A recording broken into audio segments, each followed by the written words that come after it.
संभाजीनगरचं wits hotel सध्या चर्चेत आहे। हे हॉटेल संभाजीनगरचे उपजिल्हाधिकारी यांनी अचानकपणे सील केलं, त्यामुळे हॉटेलमधील कर्मचाऱ्यांवर उपासमारीची वेळ आली आहे। याच प्रकरणामध्ये मंत्री संजय शिरसाट यांचं नाव देखील समोर आलं होतं, मात्र यावर संजय शिरसाट यांनी स्पष्टीकरण दिलं। मात्र त्या हॉटेल संदर्भात चुकीचे लिलाव आणि काही आक्षेप नोंदवण्यात आलेले आहेत।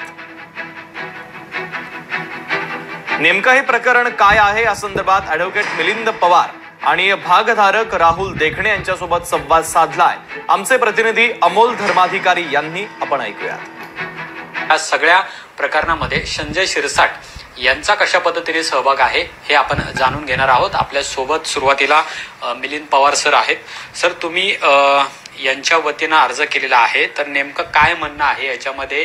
काय कशा पद्धतीची ही सगळी कार्यवाही उपजिल्हाधिकारी राठोड यांच्याकडून करण्यात आली आहे? संबंधित एसडीओच्या ताब्यात हॉटेल विट्स होतं। गेले 6 ते 7 वर्ष व्यवस्थित चाललं होतं। अचानक नवीन कोणी एसडी आलेत, त्यांनी फेब्रुवारी महिन्यामध्ये अचानक ते हॉटेल बंद केलं। मागच्या 15 दिवसापूर्वी चुकीच्या पद्धतीने लिलाव करण्याचा प्रयत्न केला। हॉटेल बंद केल्यामुळं 100 ते 150 कामगार आणि बाकीच्यांचं तिथं आर्थिक नुकसान झालं, त्यांचा रोजगार गेला।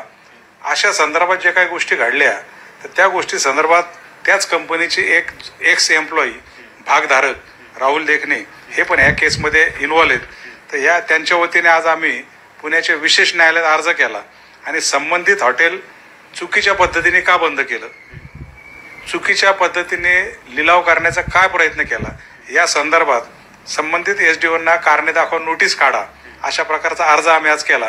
तर त्यावर विशेष न्यायालयाने सरकारी वकिलांचं म्हणणं मागितलंय आणि पुढची तारीख 25 जून पुढच्या सुनावणीसाठी ठेवली। आपल्यासोबत भागधारक सुद्धा आहेत।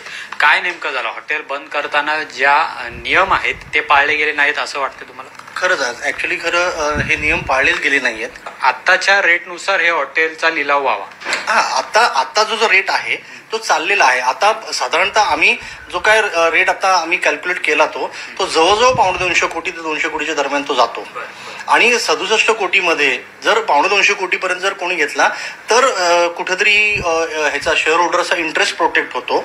आणि त्यानुसार आमचं म्हणणं आहे की बाबा शेअर होल्डरचा इंटरेस्ट प्रोटेक्ट करण्यासाठीच जी काय ऑर्डर माननीय कोर्ट संभाजीनगर यांनी दिलेली होती की बाबा जो काय प्रॉफिट आहे तो तुमचा खर्च वजा जाता तो प्रॉफिट तुम्ही कोर्टामध्ये जमा करा, असं 5 ते 6 वर्ष चालू आहे।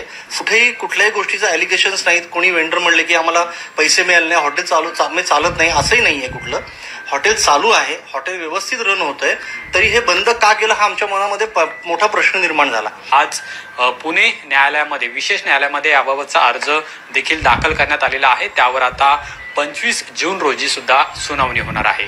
कॅमेरामन योगेश केळापुरेसह अमोल धर्माधिकारी, लोकशाही मराठी, पुणे।